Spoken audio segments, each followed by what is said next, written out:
एकपटक फेरि सुनिहाल्नु कि नेपालमा उपस्थित 6 वटा महानगरपालिकाहरूको नाम चाहिँ के रहेछ। काठमाडौँ महानगरपालिका, ललितपुर महानगरपालिका, पोखरा महानगरपालिका, विराटनगर महानगरपालिका, वीरगञ्ज महानगरपालिका र भरतपुर महानगरपालिका। र यो सबै चाहिँ हजुरहरू आफ्ना कापीमा लेखिहाल्नु होला। साथीहरू, आज म हजुरहरूको लागि जीके पार्ट 3 लिएर प्रस्तुत भएछु। जीके पार्ट 2 मा हामीहरूले जाने कि नेपालको अक्षांश र देशान्तर चाहिँ कति रहेछ, त्यसका साथै साथ नेपालको पूर्वी पश्चिम लम्बाई चौडाई चाहिँ कति रहेछ। यति मात्र नभई नेपालको कुन साइडले कुन कुन देशको सीमा जोडिएको छ। र आजको यो भिडियोमा हामीहरू जान्नेछौँ कि नेपालमा हाल कतिवटा स्थानीय तह रहेछ भन्नाले नेपालमा हाल कतिवटा गाउँपालिका र कतिवटा नगरपालिका, कतिवटा महानगरपालिका र कतिवटा उपमहानगरपालिका रहेछ। यति मात्र नभई नेपालमा उपस्थित महानगरपालिका र नगरपालिकाहरूको नाम चाहिँ के रहेछ, यो सबैको जानकारी आजको यो भिडियोमा हजुरलाई भेटाउनेछ। र हजुर लोकसेवाको तयारी गरिराख्नु भइरहेछ भने हजुरका लागि लोकसेवा एजुकेसन च्यानल एकदमै लाभदायी चाहिँ साबित हुनेछ। किनभने यो च्यानलमा हजुरलाई लोकसेवाको जति पनि निकाय रहेछ सबै निकायको चाहिँ तयारी हुन्छ। जस्तो कि निजामती सेवा सुरक्षा निकाय, बैंकिङ सेवा लगायत संगठित संस्था एक्जाम मात्र नभई लोकसेवाको जति पनि निकाय रहेछ सबै निकायका तयारी चाहिँ हजुरलाई लोकसेवा एजुकेसन च्यानलमा हुन्छ। त ल साथीहरु, अब ढिलो नगरिकन आफ्नो टपिक तर्फ अगाडि बढौं। ल यहाँ नम्बर 1 मा हेर्नु के रहेछ, नेपालको स्थानीय तहको संख्या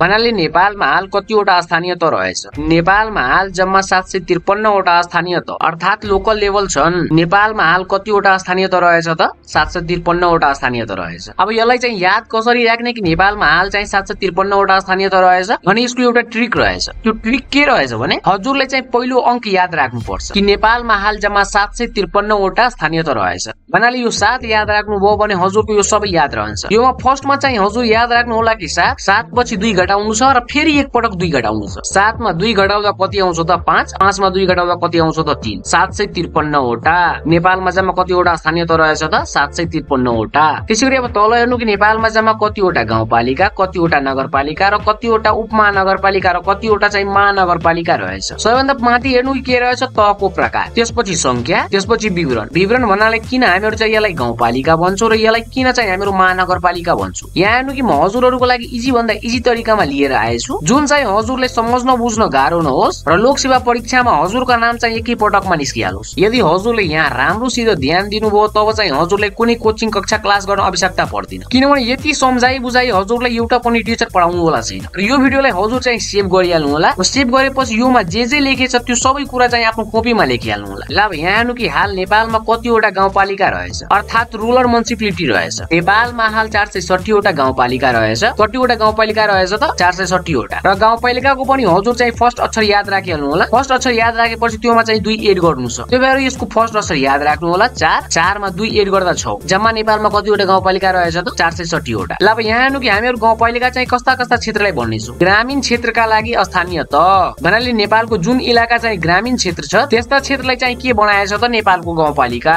इन सर्ट वर्डमा बुझ्दाखेरि जुन एरिया चाहिँ बढी विकसित भए छैन त्यस्ता क्षेत्रलाई हामीहरू के भन्छौँ त गाउँपालिका। त्यसपछि अब यहाँ हेर्नु कि नेपालमा कतिवटा नगरपालिका रहेछ। नेपालमा हाल 276 वटा नगरपालिका रहेछ। नेपालमा हाल कतिवटा नगरपालिका रहेछ त 276 वटा। अब यहाँ हेर्नु कि कस्ता कस्ता क्षेत्र चाहिँ नगरपालिका बनेछ। शहर विकास भएका मध्यम क्षेत्रहरू भन्नाले ठिकठाक विकास भएका क्षेत्रलाई हामीहरू के बनाएछौँ त नगरपालिका बनाएछौँ। भन्नाले गाउँभन्दा अलिकता बढी विकास भएको क्षेत्रलाई हामीहरू के भन्छौँ त नगरपालिका भन्छौँ। त्यसैगरी अब यहाँ हेर्नु कि नेपालमा उपमहानगरपालिका चाहिँ कतिवटा रहेछ अर्थात सब मेट्रोपोलिटन सिटी चाहिँ कतिवटा रहेछ। नेपालमा उपमहानगरपालिकाको संख्या 11 वटा रहेछ। नेपालमा उपमहानगरपालिकाको संख्या कतिवटा रहेछ त 11 वटा। ल अब यहाँ हेर्नु कि कस्ता कस्ता क्षेत्रलाई हामीहरू चाहिँ उपमहानगरपालिका भन्छौँ। ठुलो शहर तर राजधानी भन्दा सानो।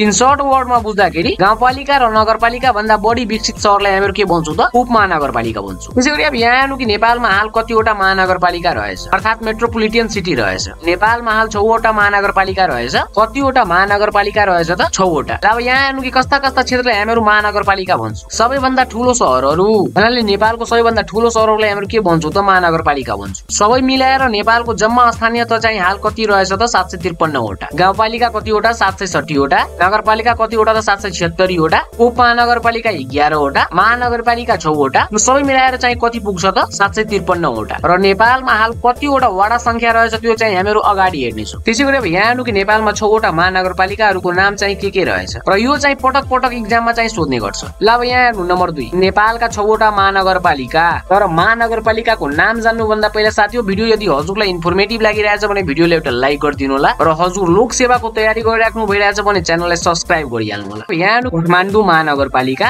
नम्बर 2 मा ललितपुर महानगरपालिका, नम्बर 3 मा पोखरा महानगरपालिका, त्यसैगरी नम्बर 4 मा विराटनगर महानगरपालिका, त्यसैगरी नम्बर 5 मा वीरगञ्ज महानगरपालिका र 6 मा भक्तपुर महानगरपालिका। र यो मध्ये सबैभन्दा सानो महानगरपालिका कुन हो र यो ठुलो महानगरपालिका कुन हो, यो सबै चाहिँ हामीहरु स्टेप बाइ स्टेप अर्को भिडियोमा जान्नेछौँ। र एकपटक फेरि सुनिहाल्नु कि नेपालमा उपस्थित 6 वटा महानगरपालिकाहरूको नाम चाहिँ के रहेछ। काठमाडौँ महानगरपालिका, ललितपुर महानगरपालिका, पोखरा महानगरपालिका, विराटनगर महानगरपालिका, वीरगञ्ज महानगरपालिका र भरतपुर महानगरपालिका। र यो सबै चाहिँ हजुरहरु आफ्ना कापीमा लेखिहाल्नु होला, किनभने यो चाहिँ हजुरहरुका लागि एकदमै इम्पोर्टेन्ट रहेछ। त्यसैगरी अब यहाँ हेर्नु कि नेपालमा उपस्थित 11 वटा उपमहानगरपालिकाहरूको नाम चाहिँ के हो। नम्बर 1 मा इटहरी, नम्बर 2 मा धरान, नम्बर 3 मा जनकपुरधाम, नम्बर 4 मा हेटौडा, नम्बर 5 मा बुटबल, नम्बर 6 मा नेपालगञ्ज, नम्बर 7 मा धनगढी, नम्बर 8 मा वीरगञ्ज। अब हजुरहरुको मनमा चाहिँ यहाँ एउटा क्वेशन आयो होला कि वीरगञ्ज महानगरपालिकाको उपमहानगरपालिका भने यहाँ हेर्नु कि म हजुरलाई सम्झाउनको लागि लेखिदिएछु र यस्ता यस्ता घुमाएको क्वेशन हजुरलाई लोकसेवामा सोध्ने गर्छ। पहिले महानगरमा गिनिन्थ्यो र अहिले स्थिति 11 वटामा, भन्नाले पहिला चाहिँ वीरगञ्ज महानगरपालिका थियो र हाल चाहिँ उपमहानगरपालिकामा गिन्ती भइरहेछ। र यहाँसम्म सबैजना राम्रोसँग क्लियर बेल्नुभयो साथीहरु। त्यसैगरी नम्बर 9 मा हेर्नु के रहेछ कैलाली, नम्बर 10 मा घोराई र नम्बर 11 मा तिलोत्तमा। एकपटक फेरि सुनिहाल्नु कि उपमहानगरपालिकाहरूको नाम चाहिँ के रहेछ। नम्बर 1 मा इटहरी, नम्बर 2 मा धरान, नम्बर 3 मा जनकपुरधाम, नम्बर 4 मा हेटौडा, नम्बर 5 मा बुटबल, नम्बर 6 मा नेपालगञ्ज, नम्बर 7 मा धनगढी, नम्बर 8 मा वीरगञ्ज, नम्बर 9 मा कैलाली, नम्बर 10 मा घोराई र सबैभन्दा लास्ट नम्बर 11 मा तिलोत्तमा। यो नै हो हाम्रा नेपाल देशका 11 वटा उपमहानगरपालिकाहरूको नाम। तर यहाँ हेर्नु कि केही इम्पोर्टेन्ट नोट्स रहेछ हजुरका लागि। केही स्रोतमा आद्रवृद्धि परिवर्तन हुन सक्छ, तर हाल मान्य संख्या 11 नै हो। हाल हजुरले सुन्नुभयो होला कि अहिले चाहिँ जेनजी प्रोटेस्ट भए पश्चात नेपालबाट चाहिँ प्रदेशहरू हट्नु वाला छ, त्यसका साथ गाउँपालिका र उपमहानगरपालिकाहरू पनि हट्नु वाला छ। तर हाल चाहिँ हटे छैन, हाल चाहिँ यति नै हो। त्यसैगरी नम्बर 4 मा हेर्नु के रहेछ वडा संख्या, भन्नाले हाल नेपालमा कति वटा वडा संख्या रहेछ। नेपालका 753 वटा स्थानीय तहभित्र जम्मा 6743 वटा वडा संख्या छन्। कति वडा संख्या रहेछ त 6743 वटा। कति त 753 वटा स्थानीय तहभित्र जम्मा 6743 वटा वडा संख्या रहेछ। अब यसलाई चाहिँ याद कसरी राख्ने, यसको चाहिँ 2 वटा अंक याद राख्नु होला। अब 2 वटा अंक के त 6 र 4। 6 मा 1 प्लस गर्नुपर्छ र 4 बाट 1 माइनस गर्नुपर्छ। 6 मा 1 प्लस गर्दा कति हुन्छ त 7, 4 बाट 1 माइनस गर्दा कति हुन्छ त 3। पहिला ट्रिक त 6 र 4 याद राख्नु होला, त्यसपछि सबैभन्दा पहिला प्लस गर्नु छ, त्यसपछि माइनस गर्नु छ। यदि हजुरले यति याद राख्नु भयो भने हजुरले आफ्नो लङ लाइफ कहिले पनि बिर्सन सक्नुहुन्न कि नेपालमा चाहिँ हाल कति वटा वडा संख्या रहेछ। त्यसैगरी अब यहाँ तल हेर्नु कि म हजुरका लागि केही इम्पोर्टेन्ट कुराहरू हालिदिएछु र यो चाहिँ हजुरका लागि एकदमै महत्त्वपूर्ण रहेछ। हरेक गाउँपालिका, नगरपालिका, उपमहानगरपालिका र महानगरपालिकामा 5 देखि 33 वटा वडा संख्या रहेछ। र सबैभन्दा कम वडा संख्या भएको स्थानीय त कुन हो र सबैभन्दा बढी वडा संख्या भएको स्थानीय त कुन हो, यो सबै चाहिँ हामीहरु अर्को भिडियोमा हेर्नेछौँ। त्यसैगरी नम्बर 5 मानौँ कि संक्षिप्तमा बुझौँ कि नेपालमा हाल कति वटा स्थानीय तह रहेछ र कति वटा वडा संख्या रहेछ। नेपालमा हाल 460 वटा गाउँपालिका, 276 वटा नगरपालिका, 11 वटा उपमहानगरपालिका, 6 वटा नगरपालिका, जम्मा स्थानीय तह कति भयो त 753 वटा। त्यसैगरी हाल नेपालमा जम्मा वडा संख्या 6743 वटा रहेछ।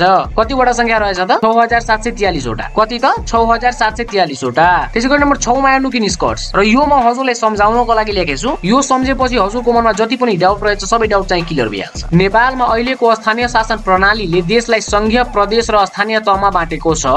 स्थानीय शासन प्रणालीले देशलाई कुन कुन तहमा बाँटेको छ त संघीय, प्रदेश र स्थानीय तहमा बाँटेको छ। त्यसैगरी अब यहाँ हेर्नु कि शासन तहहरू गाउँपालिका, नगरपालिका, उपमहानगरपालिका र नगरपालिका जनताको शासनलाई गाउँ गाउँ र शहर शहरसम्म पुग्याउने माध्यम हुन्। स्थानीय तहलाई गाउँपालिका, नगरपालिका, उपमहानगरपालिका र महानगरपालिकामा किन विभाजित गरेछ त जनताको शासनलाई गाउँ गाउँ र शहर शहरसम्म पुग्याउनको लागि। ल साथीहरु, आजको लागि यतिकै। यो नै थियो नेपालको भूगोल पार्ट 3। आशा गर्छु कि भिडियो हजुरलाई इन्फर्मेटिभ लाग्यो होला। भिडियो यदि इन्फर्मेटिभ लागेछ भने भिडियोलाई एउटा लाइक गरिदिनु होला र हजुर लोकसेवाको तयारी गरिराख्नु भइरहेछ अथवा गर्न सोच बनाउनु भएछ भने च्यानललाई सब्स्क्राइब गरी अल नोटिफिकेसन बटन अन गरिहाल्नु होला। अल नोटिफिकेसन बटन अन गरे पश्चात के हुन्छ भने मैले कुनै लोकसेवा सम्बन्धी नयाँ अपडेट हाल्छु त्यो चाहिँ हजुरको समक्ष सबैभन्दा अगाडि पुगिहाल्छ। र म हजुरहरूलाई एउटा नयाँ अपडेट दिन चाहन्छु कि नेपाल प्रहरी असैको नयाँ विज्ञापन चाहिँ धेरै चाँडो आउनु होला छ। र हजुर यो वर्षभित्र नै जागिर खान सोच बनाउनु भएछ भने हजुर अहिलेदेखि नै पढ्न स्टार्ट गर्नु। यदि हजुरले अहिलेदेखि पढ्न स्टार्ट गर्नु भएन तब चाहिँ हजुरको नाम कहिले पनि आउने छैन। हो नयाँ विज्ञापनको कुरा त नयाँ विज्ञापनको टेन्सन छाडिदिनु। नयाँ विज्ञापन आएपछि म हजुरलाई जानकारी गराइदिनेछु। हजुर चाहिँ मात्र अहिले आफ्नो पढाइमाथि ध्यान दिनु र हजुर लोकसेवा एजुकेसन च्यानलको सबै भिडियो स्टेप बाइ स्टेप हेरिदिनु भयो भने म हजुरलाई यतिको विश्वास दिलाइरहेछु कि हजुरलाई फेरि कुनै कोचिङ कक्षा क्लास गर्न आवश्यकता पर्दैन।